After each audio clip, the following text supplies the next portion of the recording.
Hello mga kauungera! Ganito maglinis ng karne ng pato. Huhugasan sa suka para matanggal yung lansa.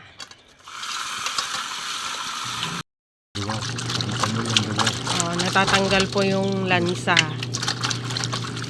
Yung dugo sa loob ng laman natatanggal po.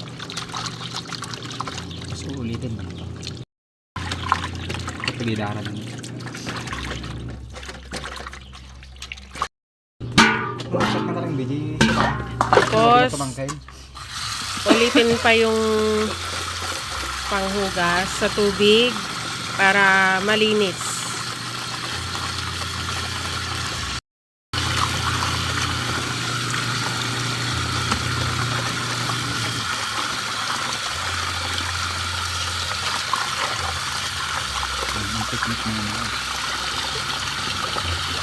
Yan ang technique namin para matanggal yung lansa ng pato.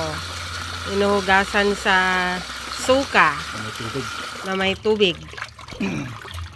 Ito na yung nahugasan na karne ng pato.